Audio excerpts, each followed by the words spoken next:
Simula nang mamatay ang papa namin, ay naging impyerno na ang bahay namin. Puro away at walang pakialam sa isa't isa. Hindi kami mayaman pero mas naghirap kami nung namatay si papa. Mas mahirap pa kami sa daga. Kaya ako at ang aking mga kapatid ay naging gahaman sa pera.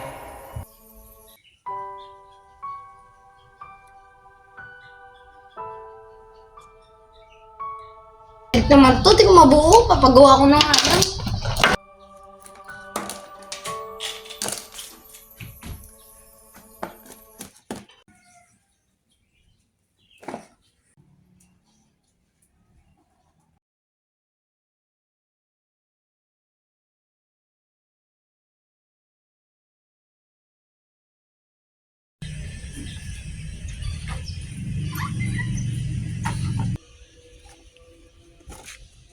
Alis muna ako.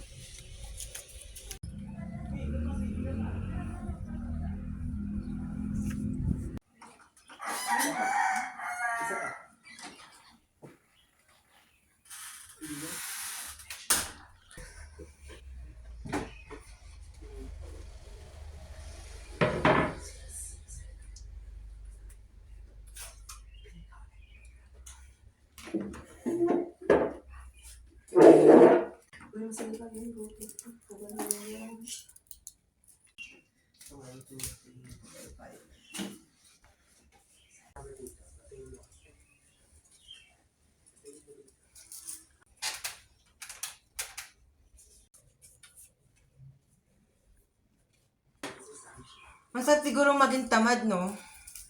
Chill lang sa buhay, tapos walang ginagawa. Pakinggan mo ba ako? Bakit? Natatamaan ka? Ha? Hindi ba totoo? Di ba totoo naman tamad ka? Ha? Namatay si Papa. Tamad ka na, di ba? Hanggang ngayon, hindi ka pa rin nagbabago. Ano ba problema mo sa akin ay hindi nga kita pinapakialaman sa ginagawa mo? Yun nga eh. Ako may ginagawa. Eh ikaw, wala kang ginagawa. Ano ang ginagawa mo dito? Kumain, matulog, yun lang. Eh buti pa yung mga sila Andrew, may ginagawa. Eh ikaw, palamunin ka pa rin. Alam mo Angelo, sana dumating sa buhay mo na ikaw naman lahat ng kikilos, na hindi umaasa sa akin at sa aming mga kapatid mo. Kaya lang, gagawin ko lahat ng gusto ko.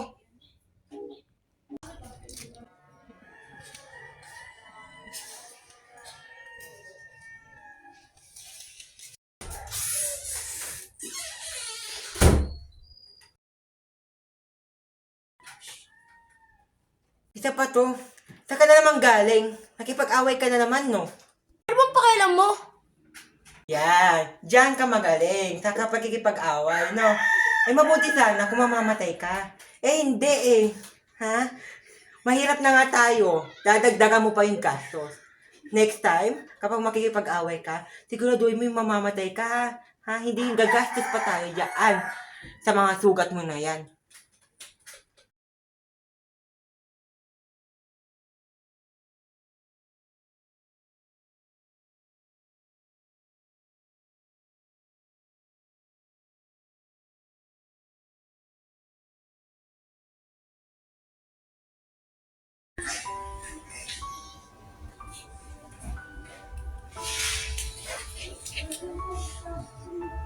Ba naman yan? Mali na naman ako. Gusto ko na naman magpatunayan sa pamilya ko. Wala na akong ginawang tama. Lahat na lang, puro mali.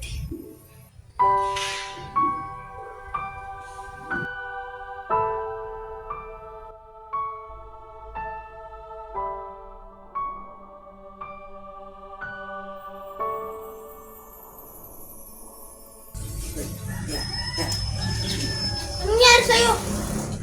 Ano pakialam mo?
Ano?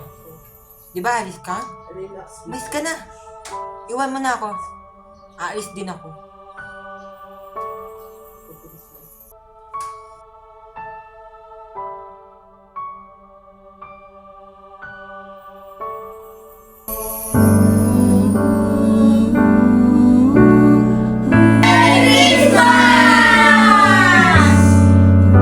Alam nyo, kahit wala tayong pagkain, masaya-masaya naman kung dahil kasama ko kayo. Di ba? Busy tayo kaya.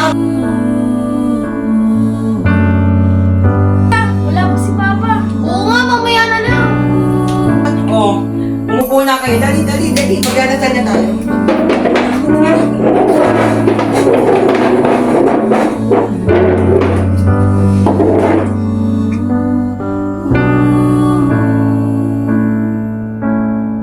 Sino ang magdadasal? Sige na nga, sige. Dahil Pasko ngayon ako magdadasal. Ha? Pero sa susunod, isa-isa tayo, okay? Okay, sige. Ano tayo? Lord, thank you po sa Pasko ito, Lord God. Samahan niyo po kami, Lord. Papa, sa pag-uwi, samahan niyo po kami.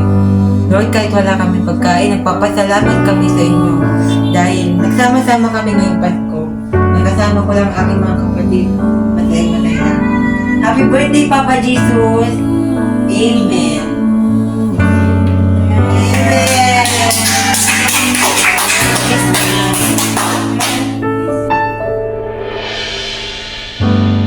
Kung naguguluhan,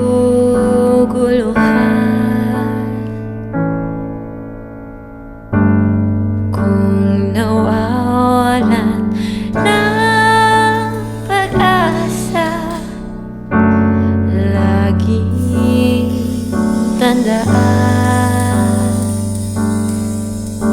pag-ibig ay kapangyarihan.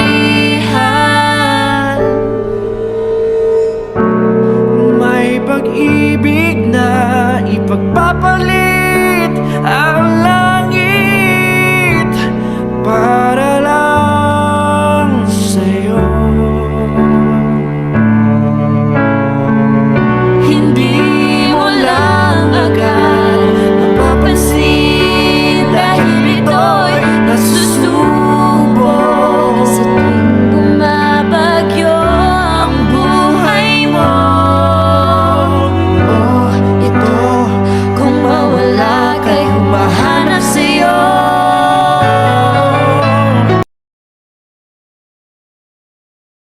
Ay, nako. Ang dami na namang bayarin.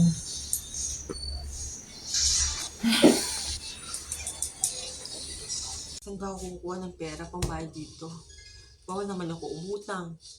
Ang dami ko ng utang kay Aling Bebe.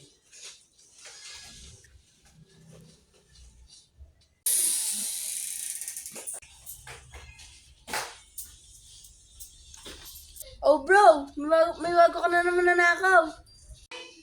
Ano? Magnanakaw ka na, Jed? Kailan ka ba natuto magnakaw? Ha? Para sa atin. Huwag mong idahilan ang kahirapan natin para matuto ka magnakaw. Ngayon, gawin mo yan, ibenta mo para magkaroon ka ng pera. Oh, anong sulat to? De la Cruz Brother?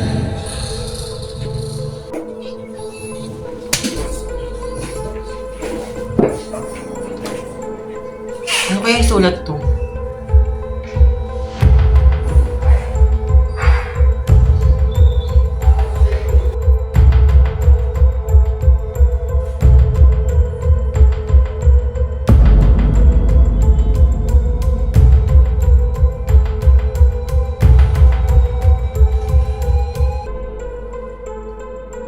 Bakit pinatawag?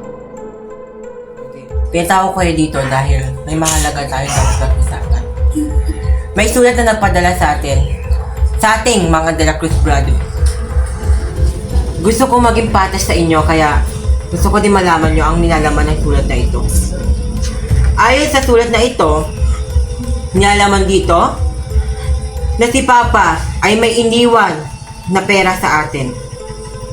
Pera na nagkakahalagang 300 million.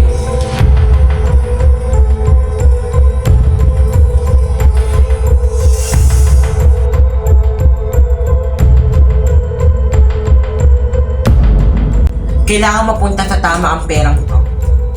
Dahil dugot pawis ni Papa ang ginamit niya para maibigay sa atin itong 300 million na to.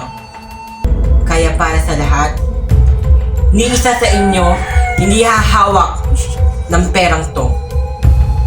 Pwede yan. Dapat mukha ko yung perang yan. Wala dapat sa inyo ang umawag ng pera. Maliban lang sa akin. Ako ang panganay. Ako ang mas may karapatan sa perang yon. At alam ko kung paano ko siya i-manage. Eh kayo, saan nyo gagamitin yung perang yon? Sa luho nyo? Ang papatas. Ba't ikaw ang nagmamanage niyan? Dapat ako ang may hawak ng perang yan. Yung patas ako sa inyo. Natutuusin, gusto kong hati-hatiin yung perang yan para mapunta sa inyo, para sa ating 5. Pero, alam ko kung saan nyo gagamitin yung perang yan. Alam ko kung sa inyo napunta yan, mawawala agad. Eh ako, alam ko kung paano yan i-manage. Kaya ang gagawin ko, makinig kayo. Ang gagawin ko, bigyan ko kayo ng 10,000 kada buwan. Patas na yun. Ahanga-hanga. Nagawa ko to para sa perang iniwan ni Papa. Para hindi masayang at hindi nyo gamitin sa iba. Totoo lang naman yan, Louie. Gusto mo ang kinin ng pera para pambayad sa mga utang mo. Bakit? Ano ba yung utang yon? Di ba yun yung pinapalaban ko sa inyo? Ha? Kaya sa ayaw gusto nyo, sa akin mapupunta ang perang yon. That's final.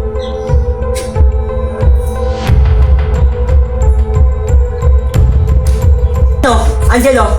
Sasaktan mo ko? Tigilan niyo yung pag-usapan to. Basta, kukunin ko ang perang yan. Ako ang hawak ng perang yan.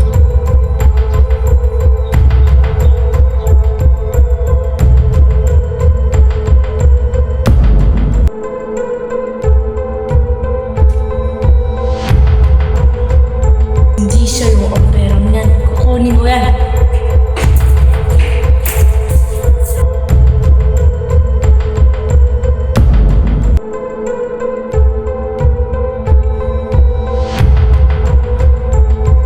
Perang yan! Tapos ang usapan!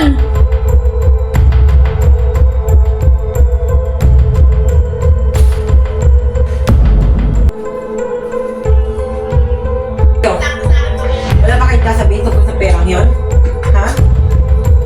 Wala kayo sa buhay niyo.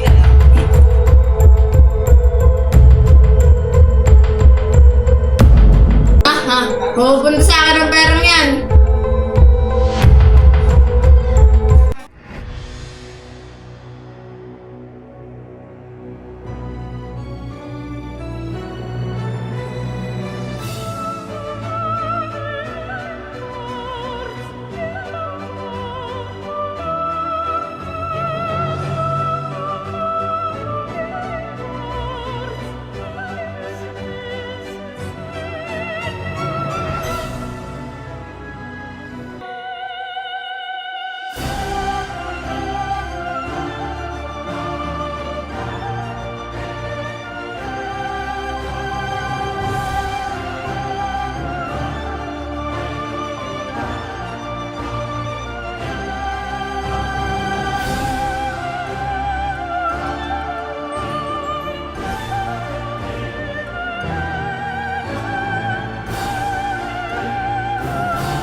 Hello?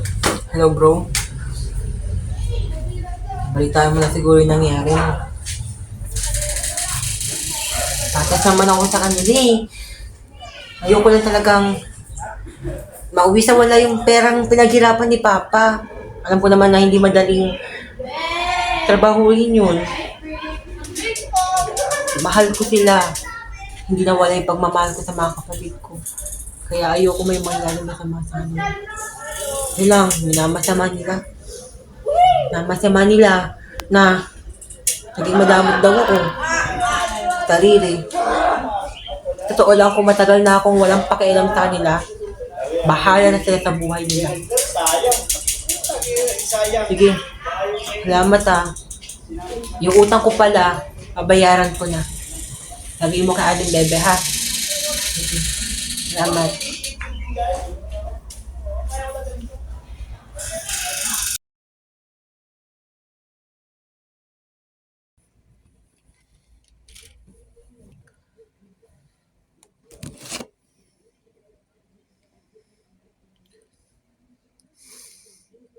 Hello, bro. Oh, okay naman. Ano, matutuloy ka pa pumunta dito? Sige. Natatakot nga ako eh. Baka ako anong gawin nila. Isa't isa para lang dun sa manang yun. Takot ako baka kung anong gawin nila dun. Baka kung anong gawin nila para makuha lang yung pera. Sige. Salamat Sige.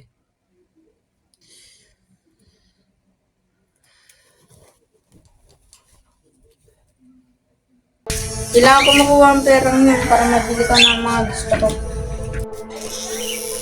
Kailangan na mawala ng mga kapatid ko para makuha ko ang pera.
Jen?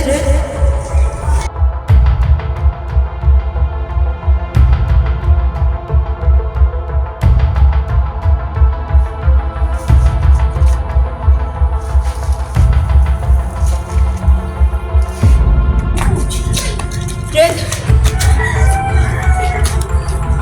Jen! Angelo, Andrew, Jacob!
Sinong pumatay kay Jed? Ha? Anong sino pumatay kay Jed? Bibitaw mo ba kami pumatay kay Jed? Mamamatay tao. Wala na si Jed. Sino pumatay sa kanya? Umamin na kayo. Diba? Gusto niyo makuha yung pera? Kaya gusto niyo siya mamatay? Hindi nga kami ang pumatay. Patay ko si Jed. Hindi ako mamamatay tao.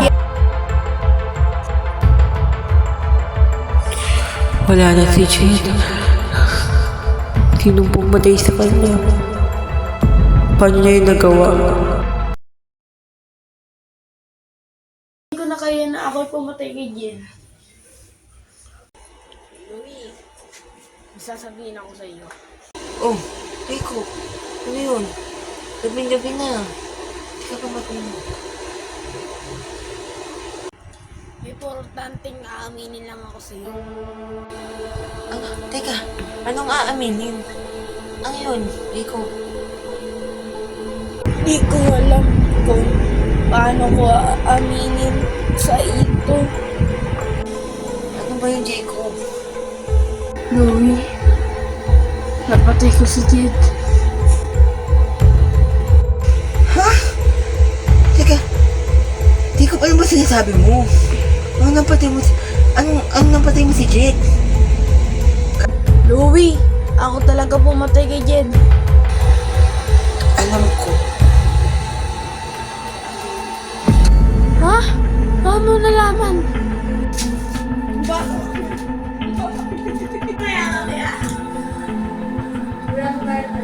Saan pupunta yun?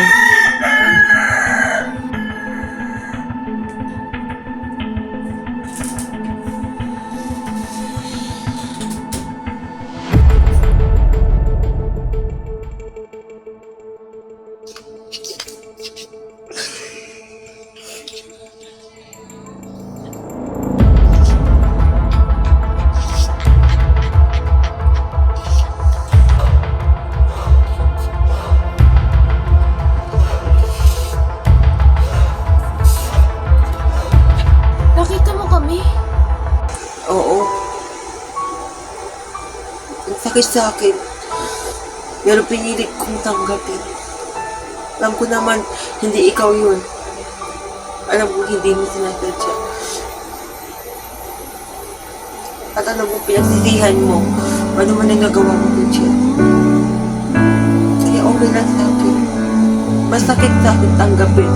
Hindi ko maintindihan kung bakit tayo kailangan umabot sa posisyon na patayan para lang yun sa manang yun. Hindi ko alam. Masakit sa akin bilang kuya niyo, pero tinanggap ko kasi mahal ko kayo. Mahal ko si Jed. Pero naiintindihan kita. Kaya ako, alam kong pinagsisihan mo. Nasamahan kita aminin kila Andrew at Angelo kung ano yung nagawa mo. Ikaw matatapos. Pagdito ako.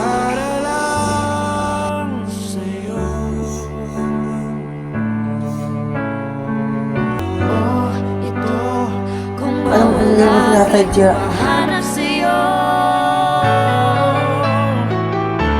Kapag nahihirapan kang maniwala sa iyong halaga, buksan ang mata. Minamahal kita, sabay nating pagtulungan ang kaguluhan ng panahon. Mahiwagan kung ika'y matutong maniwala.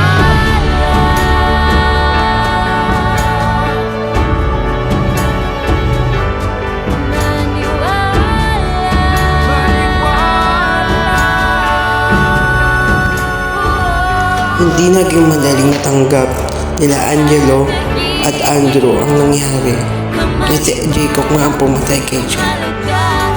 Pero natutunan din nila itong tanggapin at naging okay lahat. Simula nun, nagkaayos na kami magkakapatid. Inisip namin na kahit anong mangyari, magkakapatid kami. Hindi magbabago yun.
Sa legacy namin magkakapatid, natutunan ko na hindi lahat ng bagay ay pera ang solusyon at hindi lahat ay nagagawa ng pera.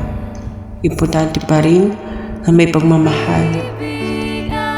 Masakit sa akin ang nangyari sa aking kapatid. May kasalanan din ako dun. Naging gahamon din ako sa pera. At nasaktan ko din sila. Ang mahalaga sa ngayon ay alam namin lahat ng pagkakamali namin. At nagsisi kami. Dahil sa pera, nawala ang aking kapatid. At alam ko kung nasan man siya ngayon, ay napatawad na niya kami. Iba ang naging pamana sa amin ng aking papa at pinagsisihan namin. Ang importante, magkakapatid kami hanggang dulo.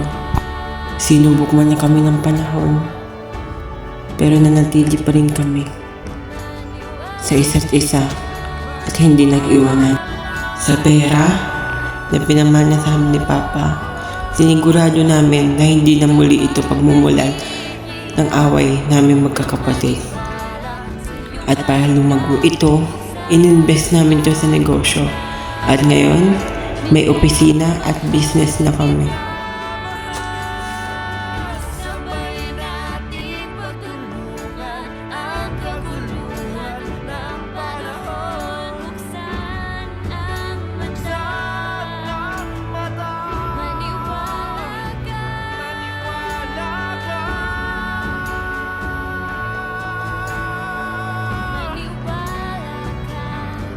may liwaga.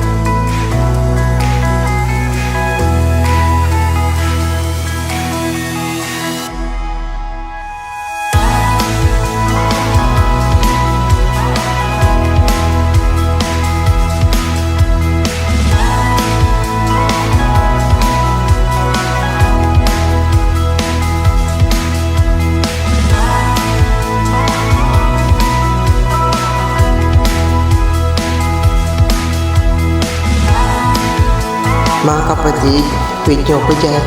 Pauwi na ako.